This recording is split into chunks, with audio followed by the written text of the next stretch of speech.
मैं पिछले दिनों में पौलुस के विषय में पढ़ रहा था, जो परमेश्वर का दास है। जब हम उसकी शुरुआत की ज़िंदगी को देखते हैं तो हम पाते हैं कि वो इंसान परमेश्वर के खिलाफ होते हुए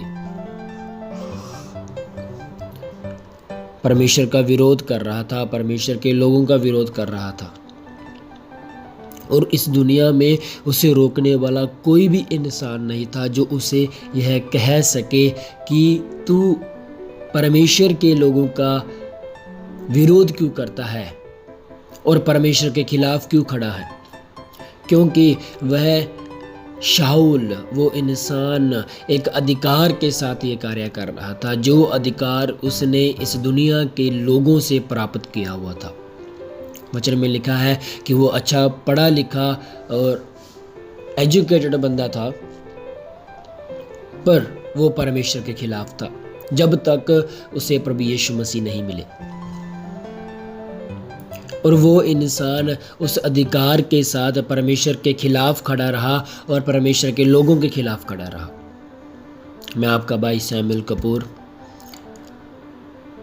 जैसे कि मैं हर रोज आता हूँ एक नई सोच के साथ, आपकी सोच को ताज़ा करने के लिए। जैसे हम पढ़ते हैं वचन में, यूहन्ना रचित सुसमाचार उसका पहला अध्याय उसका 12 वचन, जिसमें लिखा है, परंतु जितनों ने उसे ग्रहण किया उसने उन्हें परमेश्वर के संतान होने का अधिकार दिया, अर्थात उन्हें जो उसके नाम पर विश्वास रखते हैं।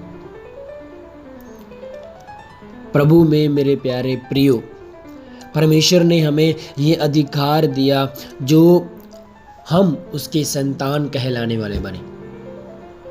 क्योंकि वचन में लिखा है, जितनों ने उसे मीन्स प्रभु यीशु मसीह को ग्रहण किया, उन्होंने इस अधिकार को प्राप्त किया।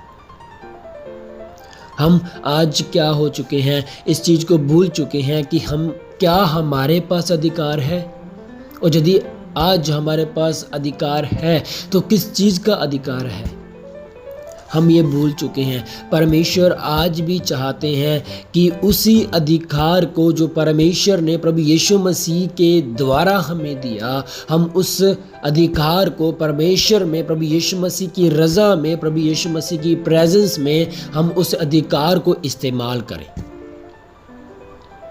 हमें चाहिए कि जब भी हम कुछ भी करते हैं, कोई भी काम करते हैं, हमेशा हमारी आत्मा में हमें यह महसूस होना चाहिए कि हम जो भी कर रहे हैं सच्चाई से कर रहे हैं, शुद्धताई से कर रहे हैं और पूरे अधिकार से कर रहे हैं, जिस काम को कोई रोक नहीं सकता।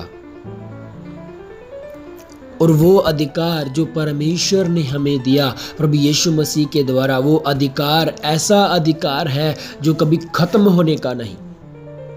वो हमेशा हमेशा के लिए हमारे साथ है, हमेशा हमेशा के लिए हमारे पास है।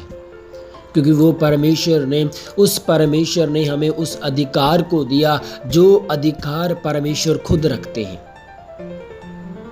सो मैं इस वचन के द्वारा आपको आशीष देना चाहता हूं कि परमेश्वर तुम्हें ब्लेस करे, आशीषित दे, और आप परमेश्वर में आगे भी बढ़ते रहें और परमेश्वर के उस अधिकार को जाने जो अधिकार परमेश्वर ने हमें दिया है।